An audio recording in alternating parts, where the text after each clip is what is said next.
Dear friends, today we are starting with the Accounting Standards series, wherein we will cover all the accounting standards of CA Intermediate syllabus.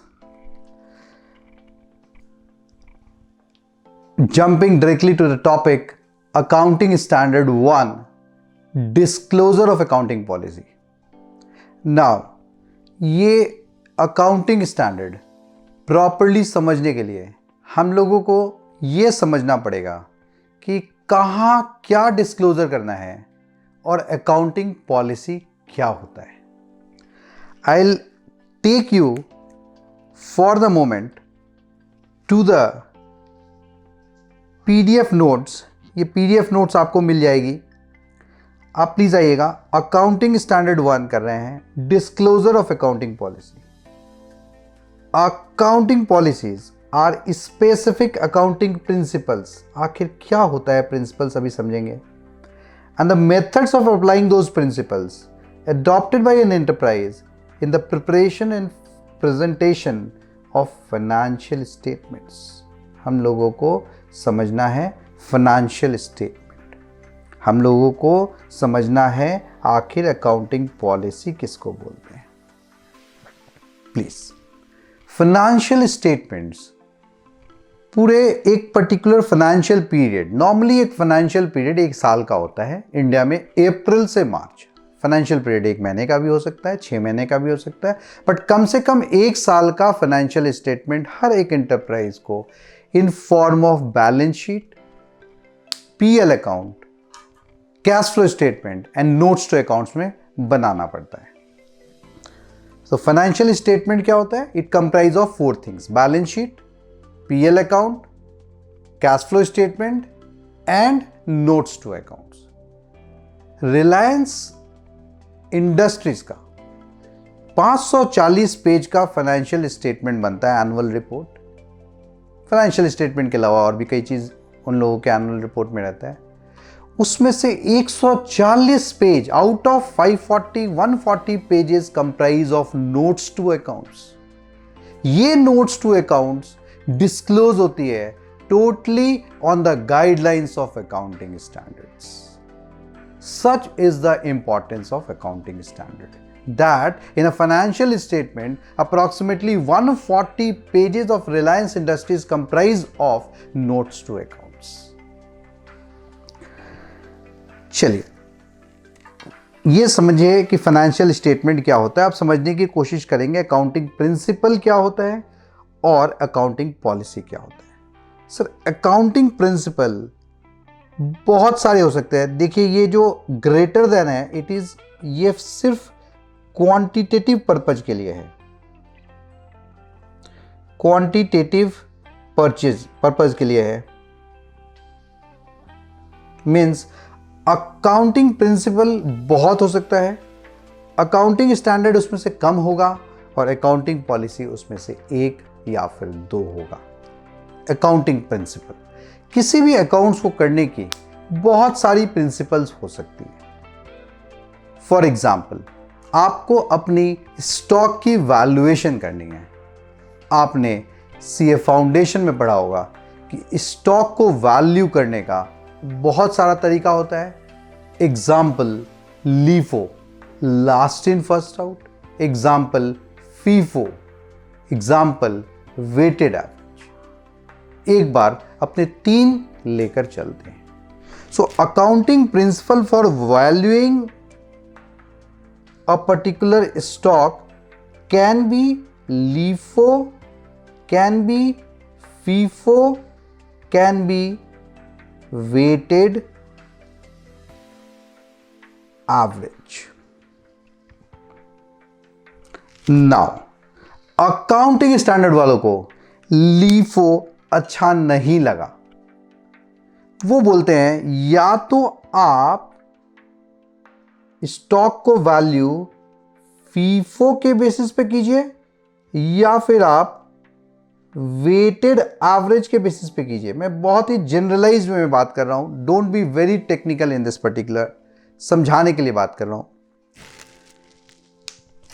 It means accounting standard वालों ने accounting principle का LIFO पसंद नहीं किया। Accounting principle बहुत हो सकती है। फॉर एग्जाम्पल प्रिंसिपल देखिए, एक होती है डिसऑनेस्टी प्रिंसिपल, एक होती है ऑनेस्टी प्रिंसिपल। आपको डिसऑनेस्टी प्रिंसिपल नहीं रखना है एज योर पॉलिसी, इसीलिए बोलते हैं हम लोग honesty is the best policy. और इसको अगर प्रिंसिपल वाइज समझना है, honesty as a principle is best policy. So accounting principle can be many, उसमें से कुछ एक अच्छी अकाउंटिंग प्रिंसिपल्स को अकाउंटिंग स्टैंडर्ड अडॉप्ट करता है और आपको एज एन ऑप्शन देता है। अब इस फीफो और वेटेड एवरेज ऑप्शन में से आपको अपने इंटरप्राइज के लिए, सो अकाउंटिंग पॉलिसी क्या होता है, इंटरप्राइज स्पेसिफिक होता है। आप अपने इंटरप्राइज के लिए कौन सा ऑप्शन जो अकाउंटिंग स्टैंडर्ड दे रहा है उसमें से एक चूज कर लेना है। और सपोज आप फीफो चूज कर लेते हैं, सपोज आप फीफो चूज करते हैं तो आपका अकाउंटिंग प्रिंसिपल फीफो हो जाएगा। Are we clear? इसलिए क्वांटिटेटिव एंगल से accounting principles can be many, उसमें से कुछ एक स्पेसिफिक अच्छी अकाउंटिंग प्रिंसिपल्स को accounting standard as an option दे देता है आपको। उसमें से एक जब आप चूज करते हैं वो आपकी इंटरप्राइज की स्पेसिफिक अकाउंटिंग पॉलिसी बन जाता है। ऊपर की सेंटेंस पे फिर आते हैं, accounting policies are the specific accounting principles and methods of applying those principles adopted by an enterprise in preparation and presentation of financial statements। आपको बात समझ में आई होगी अकाउंटिंग पॉलिसी क्या होता है। वो प्रिंसिपल जो आप अपने एंटरप्राइज के लिए चूज करते हैं, और वो principle should be within the ambit of accounting standard. Accounting standard कौन बनाता है? ICAI, institute of chartered accountants of India accounting standard बनाता है based on the recommendation of ICAI, ministry of corporate affairs further उसको publish करता है। Now important points, all significant accounting policies should be disclosed. सारी की सारी accounting policies आपको अपने नोट्स टू अकाउंट्स में डिस्क्लोज करना है। वो notes to accounts form part of the financial statement. Such disclosure should form part of the financial statement. All disclosures should be made at one place. हाफिजेड वे में कोई page number 1 में डाल दिया, कोई पेज नंबर 5 में डाल दिया, कोई पेज नंबर 288 में डाल दिया, मेक्स नो सेंस। अगर Reliance Industries 140 page notes to accounts लिखता है तो it is better that page number 140 to page number 280 तक लगातार वो एक ही जगह अपनी सारी अकाउंटिंग पॉलिसीज को प्रॉपरली डिस्क्लोज कर दे, so that user of the financial statement को किसी एनुअल रिपोर्ट में इधर उधर बहुत ज़्यादा भागना ना पड़े समझने के लिए कि अकाउंट्स किस बेसिस पे बनाया गया है। Specific disclosure of adoption of fundamental accounting assumption is not required. What is fundamental accounting assumption? मैं अभी just आऊंगा। Disclosure of accounting policies cannot be a remedy or inappropriate treatment of an item in the accounts. Please समझिएगा, आप किसी को झापड़ मार देते हैं और फिर बोल देते हैं कि हाँ हमने झापड़ मारा, ये मुझसे गलती हो गई, ये आपको जरूरी नहीं है रियायत दे देगा आपकी गलती से। इट मींस बोलता है आप एक रॉन्ग अकाउंटिंग पॉलिसी सेलेक्ट कर लेंगे और फिर बोलेंगे सिंस मैंने डिस्क्लोज कर दिया था इसलिए मुझे माफ कर दिया जाए, माफी नहीं मिलेगी। अगर अकाउंटिंग स्टैंडर्ड ने लीफो मना कर रखा है आपको अकाउंटिंग पॉलिसी चूज करने के लिए और फिर भी आप लीफो चूज करते हैं, it means you are defying accounting standard. Accounting standard follow नहीं करने की जो कुछ भी सजा होगी वो आपको मिलेगी। यही लिखा हुआ है, disclosure of accounting policies can not remedy a wrong और inappropriate treatment of the items in accounts. आपको कोई भी रेमेडी नहीं मिलने वाली है एक wrong selection of accounting policy करने का या रॉन्ग ट्रीटमेंट ऑफ अकाउंट्स करने का, even if you have disclose it properly in the disclosure of accounting policy. Be very specific. Now change in accounting policy, इस पर आते हैं. उसके पहले हम लोग समझने की कोशिश करते हैं आखिर फंडामेंटल अकाउंटिंग असम्पशन क्या होता है. Fundamental accounting assumption is that accounting assumption जो हर एक इंटरप्राइज फॉलो करता है. ये फंडामेंटल अकाउंटिंग असम्पशंस क्या होते हैं? ये होता है going concern, consistency, accrual. 3 fundamental accounting assumptions होते हैं. एग्जामिनेशन में डायरेक्ट क्वेश्चन आ सकता है, what are fundamental accounting assumption. याद रखने के लिए मैंने आपको हिंट दे रखा है यहां पे, GCA, where G stand for going concern, C stand for consistency and A stand for accrual. 3 fundamental accounting assumption. अब गोइंग कंसर्न क्या होता है? गोइंग कंसर्न एक ऐसा असम्पशन है जहां हम ये मानकर चलते हैं कि हम जिस इंटरप्राइज की अकाउंटिंग कर रहे हैं, जिस इंटरप्राइज का फाइनेंशियल स्टेटमेंट बना रहे हैं in form of balance sheet, PL account, cash flow statement and notes to account, वो इंटरप्राइज जैसे चल रहा है वैसे आगामी आने वाले कई वर्षों तक वैसे ही चलता रहेगा.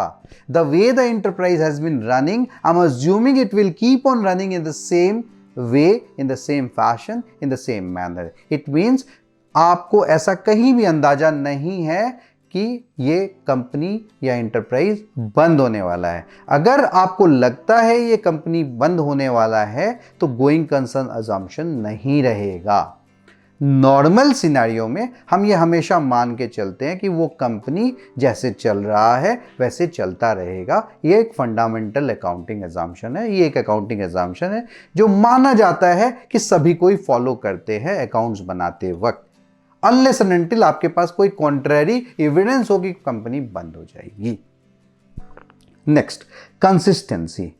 कंसिस्टेंसी मीन्स जैसे चलता आ रहा है वैसे ही चलेगा. इट मीन्स अगर पुराने कई वर्षों में आपने अकाउंटिंग पॉलिसी एक चूज कर रखा है, करंट ईयर में भी आप सेम अकाउंटिंग पॉलिसी को कंसिस्टेंटली मेंटेन कीजिए, अनलेस एंड अनटिल आपके पास एक बेटर ऑप्शन अवेलेबल हो. अगर बेटर ऑप्शन है आप अकाउंटिंग पॉलिसी चेंज कर सकते हैं, लेकिन जब जब अकाउंटिंग पॉलिसी चेंज होगा आपको ये बतौर बताना पड़ेगा कि हाँ हमने अकाउंटिंग पॉलिसी चेंज किया है. नहीं तो ये यूजर ऑफ फाइनेंशियल स्टेटमेंट ये मानते हुए चलेगा कि आपने जिस तरह से करंट ईयर की अकाउंट्स बनाई है, सिमिलरली इन पास्ट आप उसी तरह से बनाते हुए आ रहे हो.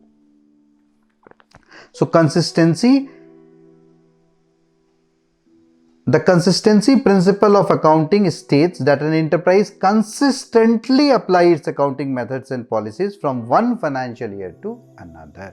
एक फाइनेंशियल ईयर से दूसरे फाइनेंशियल ईयर में same accounting principles and policies आप चलाते रहोगे. थर्ड फंडामेंटल अकाउंटिंग असम्पशन है आपका अक्रूवल.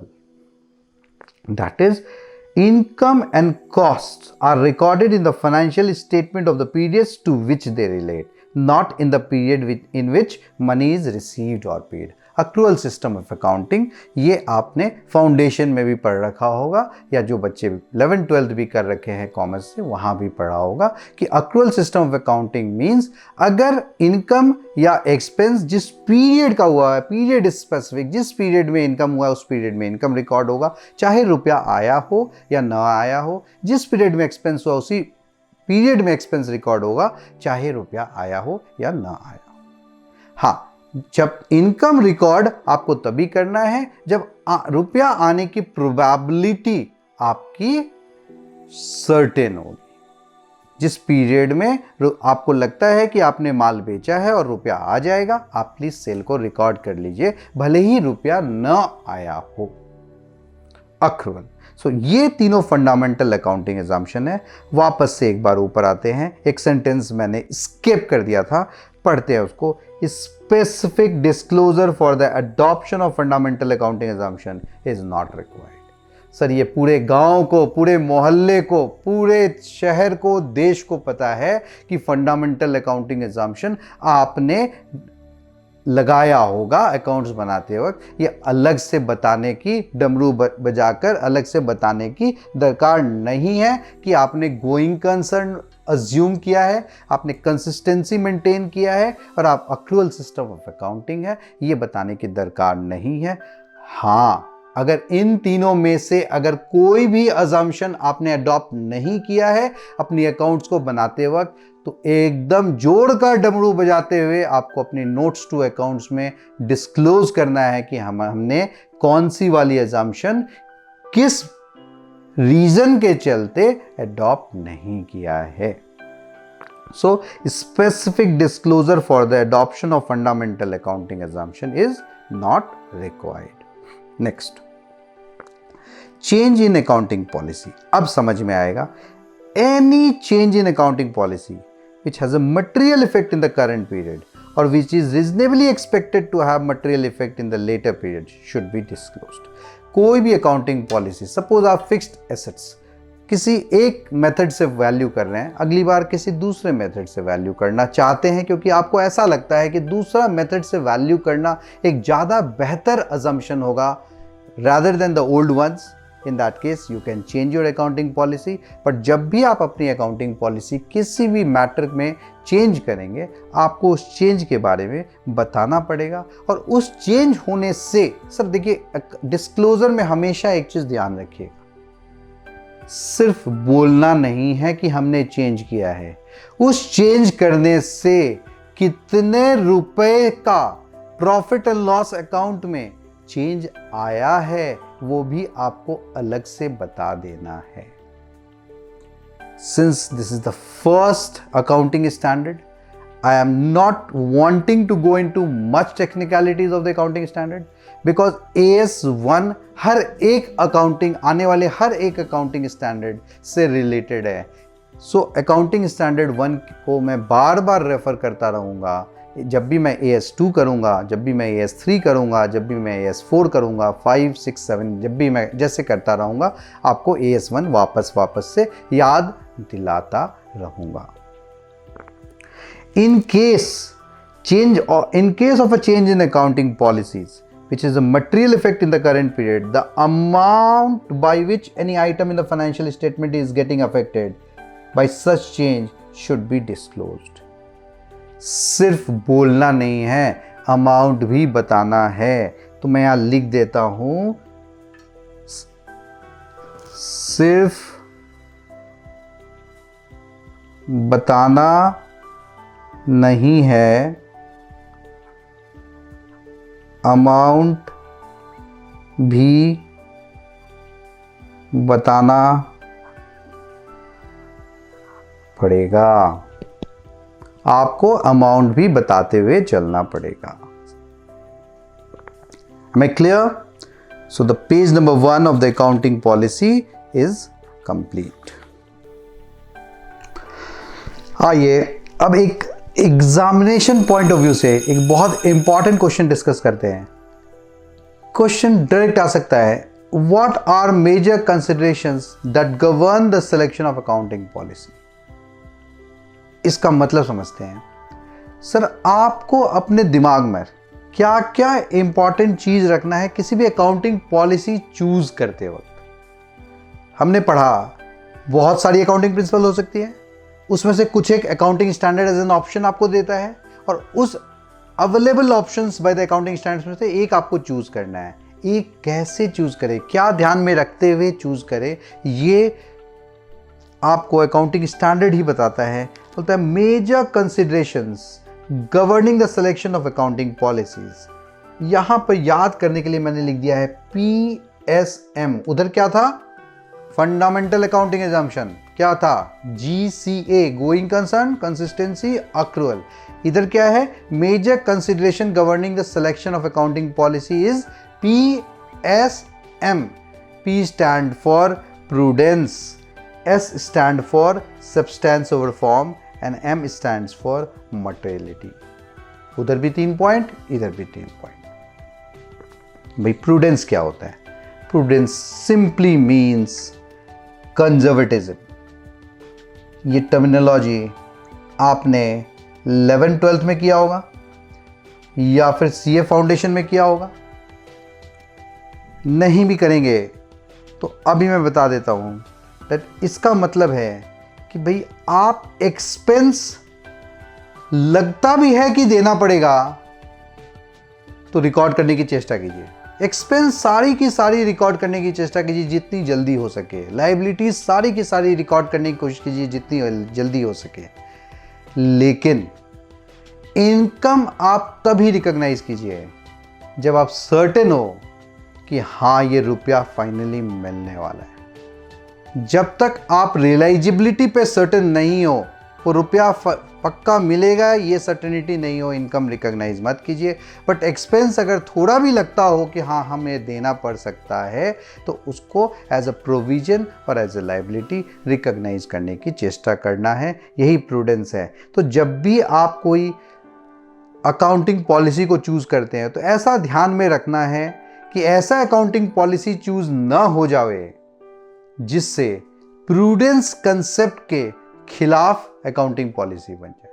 सो आपको वही प्रिंसिपल फॉलो करना है जो कंजर्वेटिज्म के सपोर्ट में हो। Am I clear? Next is substance over form.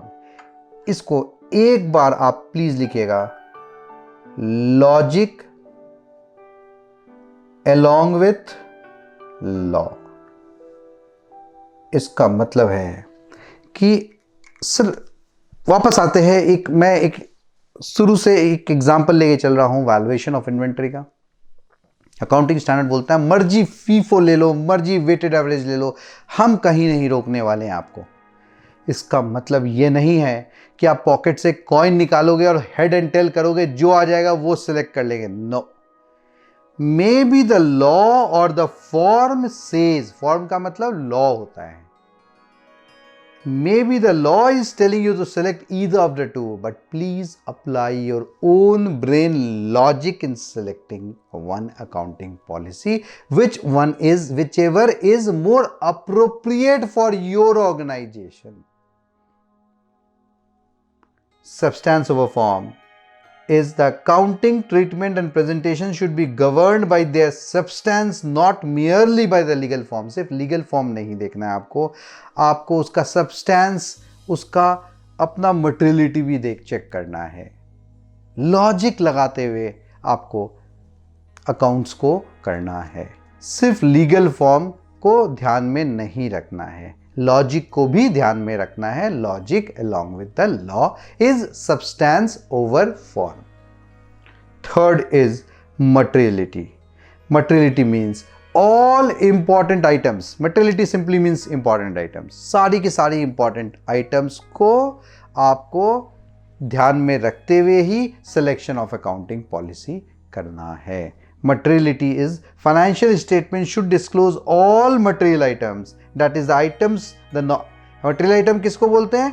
Material items are those items the knowledge of which might affect the decision of the user of financial statement. जो चीज user of financial statement के decision को impact कर सकता है वो सारा important चीज को मटेरियलिटी बोला जाता है, मटेरियल आइटम्स बोला जाता है।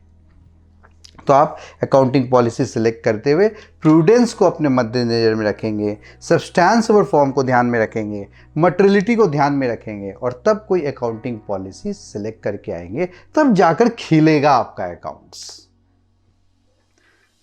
Following are the examples of the areas in which different accounting policies may be adopted by different enterprises. For example, valuation of inventory. इसके लिए हम लोग पढ़ेंगे AS2 में वैल्यूएशन ऑफ इन्वेस्टमेंट्स, इसमें क्या क्या डिस्क्लोजर है ये हम लोग पढ़ेंगे AS13 में। ट्रीटमेंट ऑफ रिटायरमेंट बेनिफिट्स, एक एम्प्लॉय जब रिटायर करता है तो उसे ग्रेच्युटी अमाउंट पेमेंट करता है, उसकी अकाउंटिंग ट्रीटमेंट क्या होनी चाहिए ये हम लोग पढ़ेंगे AS15 में। Methods of translation of foreign currency, foreign currency आप US डॉलर में ट्रांजैक्ट कर रहे हो लेकिन आपको रुपी में किस रेट से कन्वर्ट करना है ये हम जाके सीखेंगे accounting standard. Treatment of contingent liability ये हम जाके सीखेंगे अकाउंटिंग स्टैंडर्ड 29 में। It means AS1 omnipresent रहेगा in all the accounting standards which we are going to read from now onwards. So ये एरियाज है जहां ये जस्ट एक एग्जाम्पल्स है, these are only the few examples है, not in total, few examples जहां पर आपको अकाउंटिंग पॉलिसी डिस्क्लोज करने की नौबत आती है. नाउ सर स्टडी मटेरियल पे आते हैं. स्टडी मटेरियल आपका इस AS से रिलेटेड 3 एग्जाम्पल दे रखा है, 3 इलस्ट्रेशंस दे रखे हैं और एक प्रैक्टिकल क्वेश्चंस दे रखे हैं. एग्जामिनेशन में अभी तक इस अकाउंटिंग स्टैंडर्ड से नवंबर 2018 टू जनवरी 21 में एक क्वेश्चन आया हुआ है. इन टोटल 8 क्वेश्चंस बनता है इस AS1 से रिलेटेड जो हम लोग को करना है. सिंस अभी मैं कराऊंगा without referring to other accounting standards, ये आपको बहुत टू टेक्निकल लगेगा, समझ में नहीं आएगा. इसलिए 8 के 8 क्वेश्चन को मैं जिस रेस्पेक्टिव अकाउंटिंग स्टैंडर्ड से रिलेटेड ये क्वेश्चन है अलॉन्ग विथ AS1, मैं उस रेस्पेक्टिव अकाउंटिंग स्टैंडर्ड में ये इंक्लूड कर दूंगा. And I will cover all these 8 questions when we will be discussing later along with the other accounting standards. AS1 में प्राइमरली आपको इतना ही करना है. प्लीज आगे AS1 का आप बुलेट पॉइंट्स जरूर से देख लीजिएगा. चलिए अब charts at a glance section में आते हैं. अकाउंटिंग स्टैंडर्ड 1 का चार्ट को देखते हैं. देखिए ये क्या बोलता है, दैट फंडामेंटल अकाउंटिंग असम्पशंस 3 तरह का होता है. GCA, ये मैं कई बार बोल चुका हूं. G stand for going concern, C stand for consistency and A stand for accrual. Going concern, consistency, accrual, अगर ये तीनों फॉलो करते हैं, अगर whether followed, yes, no separate disclosure is required, and if not followed, separate disclosure of non following of the respective financial accounting assumption is required. ये ध्यान रखना है. Next, factors governing the selection of accounting policy. ये क्या होगा boss? ये हो जाएगा PSM. PSM stand for prudence, substance over form and materiality. Fine. Substance over form क्या होता है? Logic along with the law. Substance भी देखना है किसी भी चीज को, केवल फॉर्म को देखने से नहीं होगा. चेंज इन अकाउंटिंग पॉलिसी हम लोगों ने किया. नॉर्मली कंसिस्टेंसी अज्यूम्ड है, बट अगर आप चेंज करते हैं तो अगर वो करेंट पीरियड में मटेरियल है तो अमाउंट असर्टेन करते हुए अमाउंट आपको डिस्क्लोज करना है. किसी कारणवश अगर आप अमाउंट असर्टेन नहीं कर रहे हो तो आपको फैक्ट डिस्क्लोज करना पड़ेगा कि क्या कारण से आप उस अमाउंट की अमाउंट को असर्टेन नहीं कर पा रहे हैं. नेक्स्ट, मान लीजिए आपकी change of accounting policy non material है, बहुत इंपॉर्टेंट, कोई फ़र्क नहीं पड़ता है करंट पीरियड में, बट हो सकता है ये आज जो चेंज कर रहे हैं इसका इफेक्ट आपको लेटर पीरियड्स में आएगा. अगर वैसा केस है तो आपको fact of such change in later period is to be disclosed in the current period only. जिस ईयर में आप चेंज करते हैं उसी साल में आपको बता देना पड़ेगा कि although it is not putting any material amount effect in the current year financial statement, but it can affect future or later year financial statements. Let us now recapitulate what we have studied in Accounting Standard 1. Financial statements comprise of 4 things: balance sheet, profit and loss statement, cash flow statement, and notes to accounts. Accounting policies are those selected accounting principles which an enterprise choose while framing their books of accounts and while representing it in their respective financial statements. सारी की सारी accounting policy आपको financial statement में disclose करना है. जो भी accounting policy material in nature, all those accounting policies which are disclosed in financial statements are to be disclosed at one place. आप एक रॉन्ग अकाउंटिंग प्रिंसिपल सेलेक्ट कर लेते हैं एज योर पॉलिसी और उसको डिस्क्लोज कर देते हैं, ऐसा नहीं चलेगा. You cannot select a wrong accounting policy whether or not you are disclosing it in your financial statement. Fundamental accounting assumption वो assumption होती है जो normally हर कोई assume करते हुए चलता है अपने accounts बनाते वक्त, अपनी financial statements को दर्शाते वक्त. वो fundamental accounting assumption है GCA, going concern, consistency and accrual. 3 fundamental accounting assumption होते हैं. Disclosure of fundamental accounting assumption is not required. आपको ये बताने की दरकार नहीं है कि आप गोइंग कंसर्न अज्यूम कर रहे हैं या कंसिस्टेंसी अज्यूम कर रहे हैं या अक्रूल अज्यूम कर रहे हैं. ये डीम्ड है कि आप ये अज्यूम कर रहे हैं.